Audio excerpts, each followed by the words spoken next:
আসসালামু আলাইকুম এভরিওয়ান। তো গত পার্টে আমরা লিস্ট ট্যাগ নিয়ে আলোচনা করেছিলাম, অর্ডার লিস্ট এবং আনঅর্ডার লিস্ট নিয়ে আলোচনা করেছিলাম। তো এই পর্বে আমরা আইফ্রেম নিয়ে বিস্তারিত আলোচনা করব। তো সর্বপ্রথম আমরা আগের পর্বের কোডগুলো কেটে দিই এবং এখানে একটা আইফ্রেম নিয়ে নেব। তার আগে আমরা বেসিক কিছু শিখে আসি W3 স্কুল থেকে। তো W3 স্কুলে যাওয়ার পরে দেখছো আইফ্রেম কিভাবে লেখা হয়। এটা হচ্ছে আইফ্রেমের স্টার্টিং ট্যাগ এবং এটা আইফ্রেমের এন্ডিং ট্যাগ। তো আইফ্রেমের মাঝখানে দেখো কোনো কিছুই লেখা নেই, স্বাভাবিকভাবে কিছু লেখার প্রয়োজন হয় না। এবং আইফ্রেমের মধ্যে অনেকগুলো অ্যাট্রিবিউট নেওয়া আছে। প্রথম অ্যাট্রিবিউটটা হচ্ছে SRC, অর্থাৎ এখানে লিঙ্ক দেওয়া লাগে।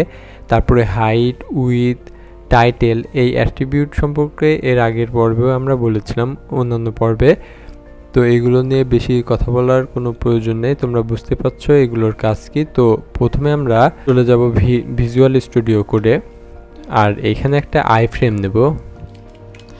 আইফ্রেম নেওয়ার পরে আমরা এর মধ্যে একটা দেখো আইফ্রেম নেওয়ার সাথে সাথে আমাদের আউটপুটে একটা ডিফল্ট হিসেবে একটা ফ্রেম ক্রিয়েট হয়ে গেছে। তো এর মধ্যে আমরা চাইলে কয়েকটা জিনিস নিতে পারি, যেমন গুগল ম্যাপ নিতে পারি, ইউটিউবের কোনো ভিডিওর লিঙ্ক দিতে পারি, ফেসবুকের কোনো ভিডিওর লিঙ্ক দিতে পারি। HTML ফাইলের মধ্যে HTML একটা ফাইল ক্রিয়েট করছি, তো সাথে আমাদের আরও একটা HTML ফাইল আছে। আমরা চাচ্ছি এই বাড়তি যেই HTML ফাইলের লিঙ্কটা এটা এই আইফ্রেমের মধ্যে শো হবে, এটাও আমরা করতে পারবো। তারপরে বিভিন্ন ওয়েব পেজের লিঙ্ক আমরা দিতে পারবো। তার আগে আমরা বলে রাখি এই আইফ্রেমটা গুগল, ইউটিউব, ফেসবুক এইরকম কিছু কিছু ওয়েবসাইট আছে যেগুলোর লিঙ্ক সাপোর্ট করে না। তো প্রথমে আমরা HTML ফাইলটা শো করাবো আমাদের এই আইফ্রেমের মধ্যে। এই জন্য আমরা প্রথমে একটা SRC অ্যাট্রিবিউট নেব এবং এই অ্যাট্রিবিউটের মধ্যে আমাদের HTML যে আরেকটা ফাইল আছে এই ফাইলের লিঙ্কটা দিয়ে দেব। এই ফাইলের লিঙ্ক যেহেতু এর মধ্যেই আছে, এই জন্য আমাদের ফাইলের নামটা দিয়ে দিলেই হবে। তো আমরা ফাইলের নামটা দিয়ে দিলাম। তো দেখো ফাইলের নামটা দেওয়ার সাথে সাথে আমাদের এখানে আউটপুটে কিছু শো করছে না, বিকজ আমাদের এই পেজে অথবা এই HTML ফাইলের মধ্যে কিছু লেখা নেই। তো আমি প্রথমে একটা p ট্যাগ নিয়ে এই ফাইলে এবং এর মধ্যে আমরা ডামি টেক্সট নিব। সাপোজ আমি 30টা ডামি টেক্সট নিতে যাচ্ছি। তো দেখো 30টা ডামি টেক্সট নেওয়ার ফলে আমাদের এই আইফ্রেমের মধ্যে এই টেক্সটটা শো হয়ে গেছে। দেখো আমাদের টেক্সট মানে আইফ্রেম যে ফাইলে নিছিলাম এবং টেক্সট যে ফাইলে নিছি এই দুই ফাইল এক হয়ে গেছে। তো দেখো এখানে আমরা চাইলে স্ক্রল করে আরও অনেক লেখা দেখাতে পারি, এই জন্য আমাদেরকে এখানে আরও টেক্সট নিতে হবে। তো ডামি টেক্সট নিয়ে এখানে ধরো আমি 500টা টেক্সট নিতে চাচ্ছি। তো দেখো আমাদের 500 টেক্সট নেওয়া হয়ে গেল। দেখো অটোমেটিকলি আমাদের আউটপুটে একটা যেই আইফ্রেম আছে আইফ্রেমের মধ্যে স্ক্রল বার চলে আসছে। দেখো আমাদের যে আউটপুটের মধ্যে আইফ্রেমের মধ্যে স্ক্রল বার চলে আসছে। এটা মূলত আইফ্রেমের মধ্যে একটা HTML ফাইল যোগ করা। ঠিক আছে, এটা গেল একটা বিষয়। এরপরে আমরা BR ট্যাগ নিই। এরপরে আমরা ইউটিউব ভিডিও কিভাবে আমাদের আইফ্রেমের মধ্যে দেখাতে পারবো এটা দেখব। তো ইউটিউবের মধ্যে দেখানোর জন্য আমরা একটা ইউটিউবের ভিডিও নেব, সিলেক্ট করব। ধর আমি এই ইউটিউবের ভিডিওটা দিতে যাচ্ছি। তো ইউটিউবের ভিডিও দেওয়ার জন্য আমি প্রথমে বলেছি যে ইউটিউব, ফেসবুক, গুগল এই সমস্ত জিনিস আইফ্রেম সাপোর্ট করে না, এই জন্য আমরা ভিডিও দিতে পারবো। তো ভিডিওর এখানে এসে শেয়ার অপশনে ক্লিক করব এবং এখানে দেখতে পাচ্ছ এমবেড একটা অপশন আছে। তো এমবেড অপশনে এসে এখানে দেখো আইফ্রেমের অনেক কোড দেওয়া আছে। তো এই কোডটুকু তোমরা কপি করে নিবা। তো কপি করে নেওয়ার পরে নিচে পেস্ট করে দিলাম। তো দেখো আমরা যখন এটা পেস্ট করে এবং রিসেট করলাম তখন দেখো আমাদের যে ভিডিওর লিঙ্কটা শো হয়ে গেছে।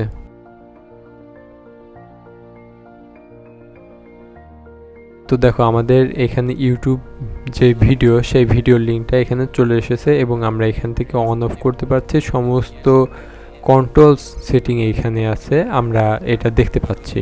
এরপরে আমরা বলেছিলাম ফেসবুক সাপোর্ট করে না আইফ্রেম। তো এই জন্য আমাদেরকে যদি আইফ্রেমে ফেসবুকের কোনো ভিডিও সাপোর্ট করানো লাগে, এই জন্য আমরা অবশ্যই একটা ফেসবুকে যাব। আমরা প্রথমে ফেসবুকে যেয়ে একটা ভিডিও সিলেক্ট করব। ধরো আমি আমার এই ভিডিওটা সিলেক্ট করছি এবং এই ভিডিও সিলেক্ট করার পরে আমাদের শেয়ার অপশনে যাব এবং এইখানেও দেখো একটা এমবেড অপশন আছে। তো এমবেড অপশনে ক্লিক করার পরে দেখতে পাচ্ছ আইফ্রেমের যে কোডটুকু আছে সেই কোডটুকু এখানে চলে এসেছে। তো আমরা এখান থেকে কপি করে নেব। কপি করে এখানে আমরা পেস্ট করে দেব। তো দেখো আমরা যখনই এই আইফ্রেমটা এখানে দিলাম ফেসবুকের, তো দেখো নিচে আমাদের ফেসবুকের যে ভিডিওটা সেটা শো হয়ে গেছে, দেখতে পাচ্ছ। তো মূলত এইভাবেই HTML ফাইলের একটা লিঙ্ক, ইউটিউবের লিঙ্ক এবং ফেসবুকের ভিডিওর লিঙ্ক এগুলো দেওয়া হয়। এরপরে আমরা জানব গুগল ম্যাপের লিঙ্ক। তো প্রথমে আমরা গুগল ম্যাপ খুঁজি। তো দেখো গুগল ম্যাপ, এখানে সার্চ দিয়ে যখন গুগল ম্যাপটা নিলাম, আমার লোকেশনটা এখানে দিয়ে দিই। তো দেখো কুষ্টিয়া আমার লোকেশন। তো যখন আমি এই লোকেশনটা দিলাম, তো দেখো এখানে শেয়ার অপশন আসছে। তো শেয়ার অপশনে আমরা ক্লিক করব এবং এমবেড ম্যাপ, দেখো এমবেড ম্যাপের উপরে যখন ক্লিক করলাম তখন আরেকটা ফাইল আসলো। তো এখান থেকে আমরা কি টাইপের নিতে চাচ্ছি, স্মল, মিডিয়াম, লার্জ না কাস্টমাইজ। তো আমি মিডিয়াম সাইজেরটা নিতে যাচ্ছি এবং এই মিডিয়ামটা সিলেক্ট করে এখান থেকে কপি HTML এ ক্লিক করব। তো দেখো কপি HTML এ ক্লিক করে এখানে আমরা পেস্ট করে দেব। তো দেখো বিআর ট্যাগ নেওয়ার পরে আমাদের এখানে আমাদের যে লোকেশনটা দিয়েছিলাম সেই লোকেশনটা শো হয়ে গেছে। দেখো আমরা এখান থেকে জুম ইন জুম আউট সব কিছু করতে পারছি। তো এটাই আমরা চারটা জিনিস শিখলাম আইফ্রেমের।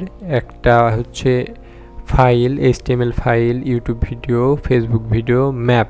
এবার আমরা শিখব কিভাবে একটা আইফ্রেমের মধ্যে অন্য একটা ওয়েবসাইটের লিঙ্ক দেওয়া যায়। এজন্য আমরা প্রথমে একটা বিআর ট্যাগ নিয়ে নেব। এরপর আমরা একটা আইফ্রেম নিই। আইফ্রেম নেওয়ার পরে এর মাঝে একটা SRC অ্যাট্রিবিউট নিই এবং SRC অ্যাট্রিবিউটের মধ্যে আমরা ধরো এই যে একটা পেজ, এই পেজের লিঙ্কটা এখানে দিয়ে দিলাম এবং দেখো আমাদের ফাইনালি ওই পেজটা শো হয়ে গেছে এখানে। তো আমি চাচ্ছি এর হাইট এবং উইথ একটু বড় করার জন্য। তো এখানে আমি হাইট দিয়ে দিই ধরো 300 পিক্সেল, উইথ দিয়ে দিলাম 300 পিক্সেল। তো দেখো 300 পিক্সেল হাইট এবং 300 পিক্সেল উইথ দেওয়ার পরে আমাদের এইটা একটু বড় হয়ে গেছে। তো এটাই মূলত আমাদের আইফ্রেম ট্যাগের কাজ। আইফ্রেম ট্যাগ দিয়ে আমরা কি কি শিখলাম, পাঁচটা জিনিস শিখেছি। একটা Google map, YouTube video, Facebook, HTML file এবং ওয়েব পেজ কিভাবে সাপোর্ট করানো যায় আইফ্রেমের মধ্যে, এইগুলো শিখেছি। তো এই ছিল আমাদের আজকের পর্বের আইফ্রেম নিয়ে বিস্তারিত আলোচনা। তো এর পরের পর্বে আমরা ফর্ম ট্যাগ নিয়ে আলোচনা করব।